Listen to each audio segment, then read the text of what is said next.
નમસ્કાર મિત્રો, સ્વાગત છે જ્ઞાન ઝલકની અંદર આપનું। આજે ફરીથી મળવાનું મન થયું છે અને એ વિચાર છે તમારી બધા સાથે જરૂરથી શેર કરવાનો છે કે આવી ગઈ છે ટાટની ભરતીની એક નવી અપડેટ। ટાટ જ્યારે હવે ટૂંક સમયની અંદર જ આયોજન થવા પામવાની છે ત્યારે બિલકુલ આપને જાણ હોવી જોઈએ કે આ ફેરફાર તમારા દરેક માટે પરિવર્તન લાવનારો છે।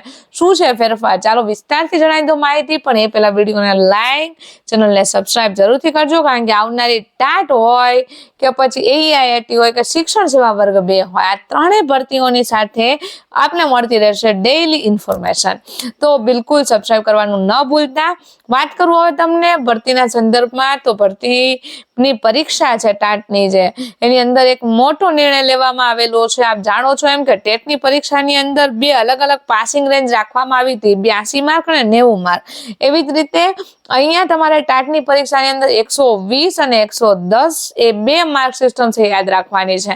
જનરલ કેટેગરી વાળા એવા તમામ ઉમેદવારો છે કે જેમને 120 માર્ક છે પાસિંગ માટે લાવવાના રહેતા હતા, જે હવે સુધારો કરીને મિત્રો 55% લાવવા છે ફરજિયાત થઈ ગયા છે। જ્યારે 55%ની વાત આવે ત્યારે 110 ગુણ છે તમારે યાદ રાખવાના થાય, અને 60%ની વાત આવે ત્યારે 120 માર્ક છે યાદ રાખવાના થાય।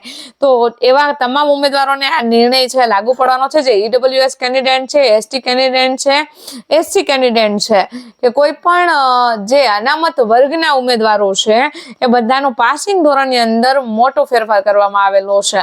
તો આપ પણ આ માહિતી છે એને જાણજો અને એવા તમામ મિત્રો સાથે જરૂરથી શેર કરજો કે જેમને છે એ ખરેખર આ માહિતી છે ઉપયોગી બનવાની છે। તો ટાટ પરીક્ષા માટે એક બીજી વાત એ પણ કરી દઉં કે ખાસ રહેવાનું છે તૈયાર, કારણ કે આવનારી જે તમામ અપડેટ છે, અપડેટ તમને એવું ચોક્કસથી દિશા નિર્દેશ કરે છે કે ઇન શોર્ટ સમયની અંદર છે તમારી ભરતી છે એ થવા માટે જવાની છે। ટાટ પરીક્ષા છે આવવાની છે, તો ચોક્કસ તૈયાર રહેજો ટાટ પરીક્ષા માટે। અને આ જે ધારાધોરણો છે એનાથી પણ માહિતગાર રહેવા માટે અચૂક ચેનલને જોડાયેલા રહેજો।